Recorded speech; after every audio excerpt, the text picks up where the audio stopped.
Spirit, fall in this place. I need more and more of you.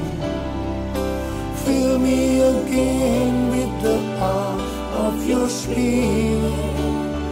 Lord, I'm crying out for more and more of you. Tuhan Yesus mati karena dosa-dosa kita. Dia dikuburkan, tapi pada hari yang ketiga dia dibangkitkan. Tuhan Yesus benar-benar bangkit dan hidup. 40 hari setelah kebangkitannya, dan setelah berulang-ulang menampakkan diri kepada lebih dari 500 murid-muridnya, maka dengan disaksikan oleh murid-muridnya, Tuhan Yesus naik ke sorga. Pesan yang terakhir dari Tuhan Yesus kepada murid-muridnya, seperti yang terdapat dalam Kisah Rasul 1 ayat 8. Tetapi kamu akan menerima kuasa kalau Roh Kudus turun ke atas kamu, dan kamu akan menjadi saksiku di Yerusalem dan di seluruh Yudea dan Samaria dan sampai ke ujung bumi. Setelah itu Tuhan Yesus naik ke sorga. Apa yang Tuhan Yesus lakukan di sorga? Yang pertama, menyediakan tempat bagi kita. Dan yang kedua, sebagai pengantara bagi kita atau pendoa syafaat untuk kita, agar kita selamat secara sempurna. Mengenai keselamatan bagi kita orang Kristen, itu ada 3. Yang pertama, tidak selamat. Yang kedua, hampir-hampir tidak selamat. Yang ketiga, selamat secara sempurna.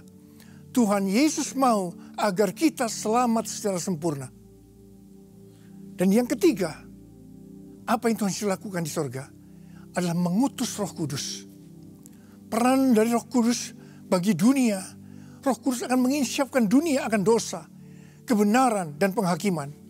Dan bagi kita, Roh Kudus akan menjadi penolong dan penghibur dan menyertai kita selama-lamanya. Roh Kudus akan memimpin kita dalam seluruh kebenaran. Roh Kudus akan memberitahu hal-hal yang akan datang.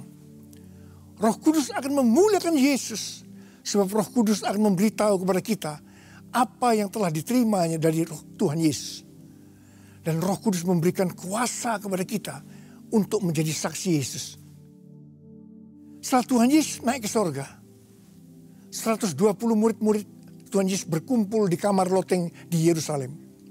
Mengapa mereka melakukan ini?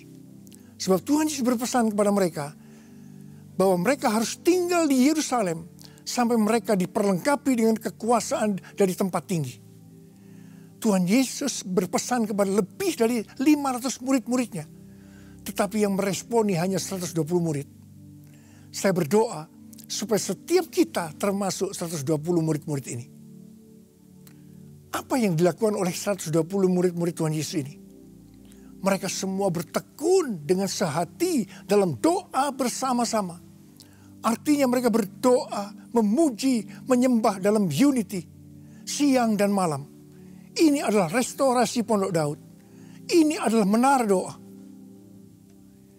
10 hari setelah itu, pada hari raya Pentakosta, terdengarlah dalam ruangan itu suatu bunyi seperti tiupan angin keras, dan tampaklah lidah-lidah seperti nyala api yang bertebaran dan hinggap pada mereka masing-masing.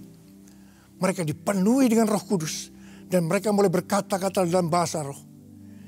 Setelah itu mereka dipakai menjadi saksi Yesus. Banyak orang-orang diselamatkan dan penuaian jiwa terjadi. Dalam kurun waktu 100 tahun, 70% dari dunia yang dikenal pada waktu itu, yaitu daerah-daerah yang termasuk dalam wilayah Kekaisaran Romawi, menjadi Kristen. Ini adalah Pentakosta pertama. Sayang sekali, karena ulah daripada gereja pada waktu itu, gereja memasuki masa kegelapan selama lebih dari 1000 tahun. Hari-hari ini kekristenan di dunia sekitar 30%. 70% dari 30% ini dimenangkan sejak awal abad ke-20.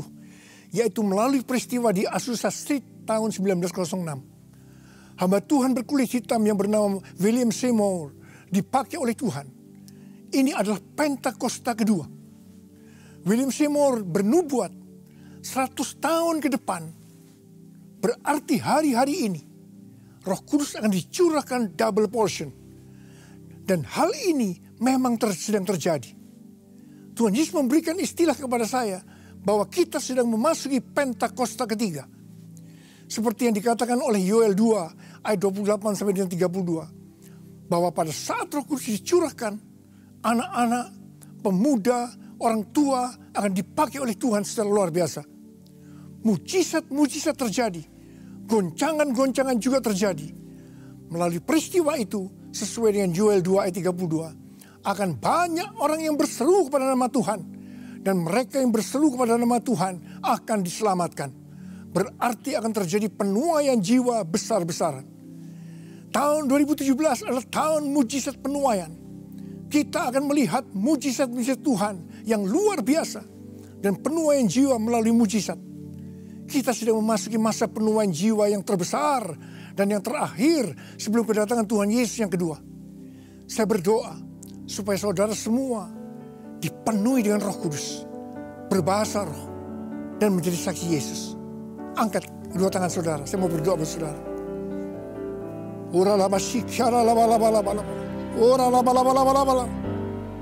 Dipenuhi Roh Kudus, dipenuhi Roh Kudus, berbahasa roh, dan menjadi saksi Yesus. Dalam nama Yesus, dalam nama Yesus. Amin.